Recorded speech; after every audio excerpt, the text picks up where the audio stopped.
तो आज हम बात करेंगे कि छावा मूवी के ऊपर और मैं कंपैरिजन करूंगा मराठी सिनेमा के साथ। तो छत्रपति संभाजी महाराज के ऊपर मराठी में कई सारी मूवीज बन चुके हैं, 4 ही बन चुके थे। एक शिवरायांचा छावा, संभाजी 6089, एक सर सेनापति हंबीरराव जी, और एक हिंदी में थे वो और मराठी में भी थे, धर्मरक्षक महावीर छत्रपति संभाजी महाराज, ठाकुर अनूप सिंह जी की मूवी। और छत्रपति संभाजी महाराज जी के ऊपर एक पूरी सीरीज बन सकती है, इनफेक्ट एक ट्रायलॉजी बन सकती है। तो छावा मूवी में अब अगर आप देखोगे ना तो उन्होंने छत्रपति संभाजी महाराज जी की कहानी मैं कहूँगा बहुत इनफेक्ट ऊपर ऊपर से दिखाई है। उन्होंने इनसाइड पॉलिटिक्स, और जब औरंगजेब कैद करता है, 40 दिन तक टॉर्चर करता है, फिर भी वो लास्ट तक मना करते हैं कन्वर्ट होने से, वो चीजें दिखाई है। लेकिन छत्रपति संभाजी महाराज जी की अगर लाइफ देखोगे तो उस वक्त अफजल खान, अगर आपको याद है, जिसको छत्रपति शिवाजी महाराज जी ने वाघनख से पेट फाड़कर मारा था, तो वो आदिल शाही की तरफ से आया था। तो उस वक्त छत्रपति संभाजी महाराज के वक्त भी औरंगजेब था, सिद्धेश्वर था, सिद्धेश्वर जो समुद्र में होता था। अब वो क्या करता था, पूरा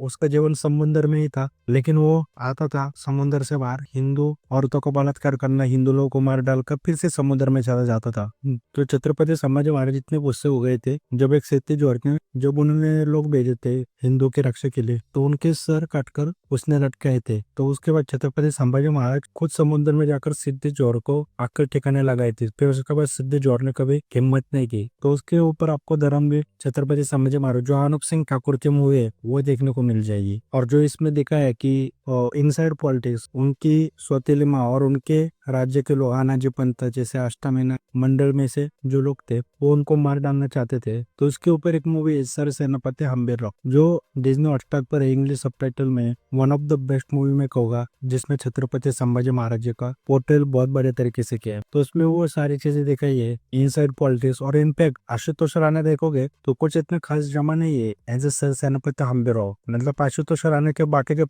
मतलब यार आशुतोष राणा ने कुछ भी मेहनत नहीं की है, लिटरली मैं बोलूंगा। उसने आकर लिटरली जो उसको जो जिस तरह वो इंटरव्यू में डायलॉग बोलता है उसी तरह उसने भी आकर डायलॉग बोले, कुछ मेहनत नहीं की, साफ पता चलता है। तो सर सेनापति हंबीरराव जी भी देखोगे ना तो एक बहुत मान्यता थे। इनफैक्ट छत्रपति संभाजी महाराज जी के लाइफ में उनको बहुत बड़ा योगदान था। तो वो सर सेनापति हंबीरराव मूवी जरूर देखना। जो आशुतोष राणा का कैरेक्टर इस मूवी में है वो प्रवीण तरडे ने किया है उस मूवी में। और फिर जो मैंने तुम्हें मूवी का वजह से बता दिया कि कास्टिंग, जो साइड कास्टिंग थी ना वो बहुत बड़े हो सकते थे। और जिस तरह विकी कौशल ने जान डाल दी ना, वैसे साइड कैरेक्टर्स में भी थोड़ी और मेहनत करनी चाहिए थी। और ये पर मराठी मूवीज देखोगे ना तो वो ये चीज बहुत बड़े तरीके से करते हैं। कास्टिंग ले लो, मैं साइड कैरेक्टर्स तो नहीं कहूंगा, मैं वो बहुत अपमानजनक होगा, मावळे कह लो। तो आपको मराठी मूवीज में जो छत्रपति शिवाजी महाराज, छत्रपति संभाजी महाराज के जो मावळे, जो खुद के राजा को जान से भी ज्यादा प्यार करते हैं, वो बहुत बड़े तरीके से देखने को मिलते हैं। यहाँ पर भी नो डाउट दिखा है, लेकिन मराठी में वो कुछ बातें अलग होती है। मतलब मैं कहूँगा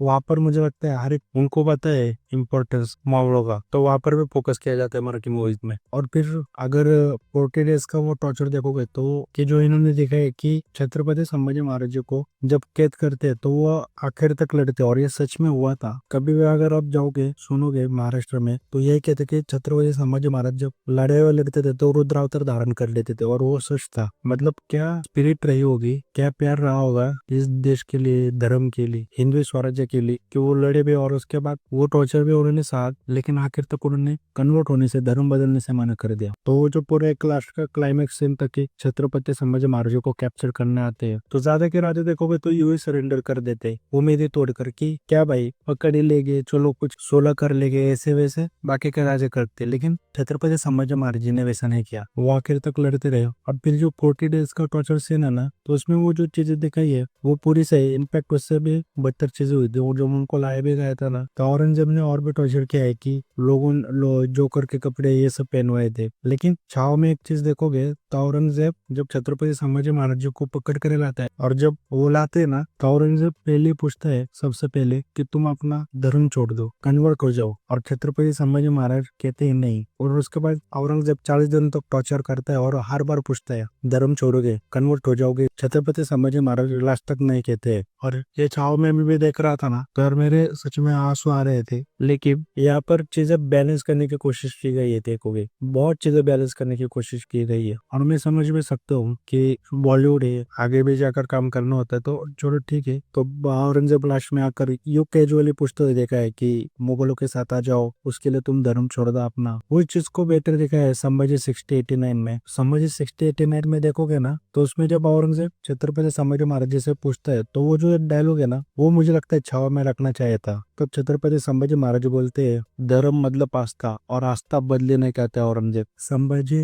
1000 बार जिएगा, 1000 बार मरेगा, लेकिन हिंदू धर्म कभी नहीं छोड़ेगा। ये डायलॉग था संभाजी 6089 में। तो उसे कुछ तरह के डायलॉग छावा में अगर रखते तो भाई मैं लक्ष्मण मुर्तेकर जी के पैर पकड़ लेता। मतलब यार लक्ष्मण मुर्तेकर जी ने बहुत बहादुर के साथ काफी चीजें भी दिखाई उन्होंने इंटरव्यू में। जो मुगल अत्याचार करते तो उन्होंने दिखाया वो, और लास्ट में भी उन्होंने दिखाया। लेकिन कुछ चीजों में वो बैकअप करके अब प्रोडक्शन कंपनी का कुछ हो सकता है, या फिर at the end of the day उन्हें, जैसे मैंने कहा, आगे इंडस्ट्री में भी काम करना है। लेकिन मैं कहूँगा ये जो सीन थे ये हमारा के मूवीज में बेटर किए थे। लेकिन ओवरऑल छावा मूवी मैं कहूँगा मस्ट वॉच मूवी है, बिल्कुल भी मिस मत करना। जहाँ पर देखोगे धर्म रक्षक महावीर छत्रपति संभाजी महाराज जी आनंद सिंह ठाकुर की मूवी थी, तो उसमें जो थी वो हिस्ट्री दिखाई गई। एक चीज हम सबको समझनी पड़ेगी, एक तो सबसे पहले उस वक्त के जो मुगल्स ने किया उसके लिए आज के मुसलमानों को जिम्मेदार नहीं ठहरा सकते। इस बात से मैं 100% एग्री हूँ, और इससे नहीं ठहरा सकता। और दूसरी एक चीज समझनी पड़ेगी कि हिस्ट्री ब्रूटल थी, वो सेकुलर नहीं थी, आपको चाहिए वैसे अच्छी नहीं थी। मतलब आपके हिसाब से आप हिस्ट्री नहीं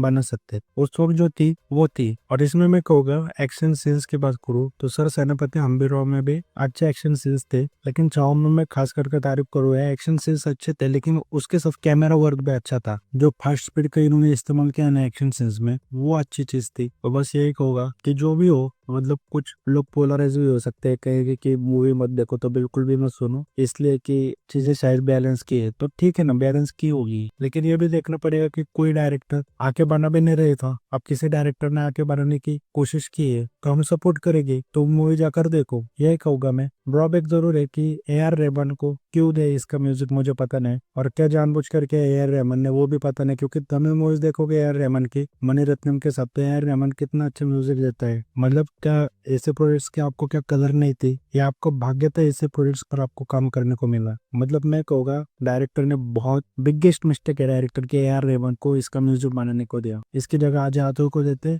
मूवी 4 चांद लग जाते। ऐसे इसलिए बोल रहा हूँ कि इतने बड़े बड़े एक्शन सीन थे, लिटरली मास चेनिंग वाले एक्शन सीन थे। AR रहमान का म्यूजिक इतना घटिया है, इतना घटिया है कि लोगों को चिल्लाने का मतलब ऐसे वो मास चेनिंग करना चाहते थे, लेकिन वो AR रहमान का घटिया म्यूजिक, उसके वजह से वो मैच ही नहीं हो रहा था। सेम और म्यूजिक दोनों कंपोज नहीं हो रहे थे। मतलब क्या सोचकर AR रहमान को म्यूजिक दे, उससे अच्छा आने तो द्रवी चंद्र को दे देते। अगर आपको एक वर्ष आजा आतुर को नहीं देना था, मतलब मुझे लगता है राजा आतुर को दे देते ना, ये मुझे रहेगा हमेशा कि यार आजा आतुर को म्यूजिक दे देते ना, तो छावा मूवी वो जो कंपोजिशन बैठता ना, और जो मास शेयरिंग थिएटर में होते ना, सीन सीन में मास शेयरिंग वाले सीन थे इसमें। तानाजी देख लो आप, जो अजय देवगन जी के सूबेदार तानाजी मालूसरी जी के ऊपर तानाजी में होते, उसका बीजीएम देख लो, तो बहुत मिस अपॉर्चुनिटी थे यार। AR रहमान जी क्यों किया मुझे पता नहीं, मतलब क्या म्यूजिक। और दूसरा इसका ड्रॉबैक है रश्मिका मंदाना एक्टिंग, चलो वो जम जाती है, लेकिन मैं उसके ऊपर भी एक वीडियो लाऊंगा कि छत्रपति संभाजी महाराज जब भगवान के पास चले गए तो उसके बाद क्या हुआ। तो येसुबाई जी ने फिर पूरा हिंदू साम्राज्य संभाला है, तो उसके ऊपर भी एक सीरीज बन सकती है। तो ठीक है, रश्मिका मंदाना को नहीं तो उसका भी हमसे समझ सकते रीजन। अब वो मूवी साउथ में भी पहुंचेगी, तो चलो मैं कहूँगा अच्छा डिसीजन है।